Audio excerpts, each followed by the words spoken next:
उदाहरण. काल आमच्या गावात एक गाढव आला. तुम्ही असताना तुम्ही असताना गाढव आलंच कसा? काय चालू आहे? गाढव गाढव आला. मग गाढव लागला तर त्याच्या मालकाला त्याचा गाढव परत लागला तर काय करायचं मला सांगा. अरे त्या गाढवासमोर काय केलं माहितीये का? काय? दारू भरून बाटली ठेवली. बघितलं काय माणसं आहे, ज्याला गरज आहे त्याला बाटलीवर देत नाही आणि ज्याला नाही त्याला बाटलीवर देतात. पण त्या गाढवाने काय केलं माहितीये? काय केलं? त्या गाढवाने त्या बाटलीला तोंड सुद्धा लावलं नाही. अहो म्हणून आपल्याकडे म्हणतात गाढवाला गुळाची चव काय. माणूस आहेस रे तू. हो बाई, एवढं ज्ञान देतात तुम्हाला सांगतो. दारू पिण्याचे फायदे पण आहे. दारू पिण्याचे फायदे? हा, आधी एक्सक्यूज मी, इकडे आहे, इकडे आहे. मी माझ्या भावांच्या बाजूला जातो, इकडे आहे. दारू पिण्याचे फायदे सांगतो आता या बाईला. बोला बाई, बाई भाऊ आहेत तुझे. इकडे. हा बाई, तुम्हाला म्हणतो दारू पिण्याचे फायदे. फायदा क्रमांक 1, दारू पिणारा माणूस त्याच्या घरी कधी चोरी होत नाही.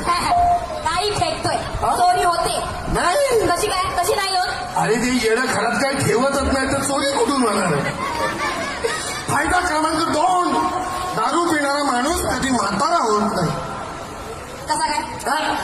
तरुणपणीच मरतय तिच्या आईला सगळे मिठं फिरून. तेच सांगते. दारू पिण्याचे खूप दुष्परिणाम आहेत. आता हाडाची पूर्ण काढा होतात आणि बोलायला काही शिल्लक राहत नाही. हा नाही बाई, पण मला तुम्हाला एक विचारायचंय. मला सांगा, एक शेरच करतो, शेर. इर्षाद तो पण आलाय का? इर्षाद असं. अच्छा, इर्षाद. ऐका बरं का दादा मंडळी, शपथ आहे तुम्हाला त्या पाण्याची. कुठे गेले? हो दादा, तुमच्यासाठी शेर म्हणतोय. तोंड लपवतो. ही माझी सगळी भावंड निर्व्यसनी आहे, पण ह्यांचे मित्र सगळे व्यसनी आहे. आई शपथ सांगतो, हे स्वतःहून जात नाही, यांना नेलं जाते, गरिबांना बसवलं जाते. कधी नाही ते चकना खा म्हणत. आता मला सांगा, नुसता चकना कोण खातं काय? मग बिचाराने थोडी घ्यावी लागते. थोडी हलत तुलत सगळे माझे मित्र आपापल्या घरी जातात. असे आहेत माझे मित्र, त्या मित्रांसाठी शेअरच करतो. ऐसा कोई सही कहते हैं, कोई गलत कहते हैं. कोई सही कहते हैं, कोई गलत कहते हैं. तो ऐसे लोग हमें बिगड़ा हुआ नवाब कहते हैं. अरे हम बदनाम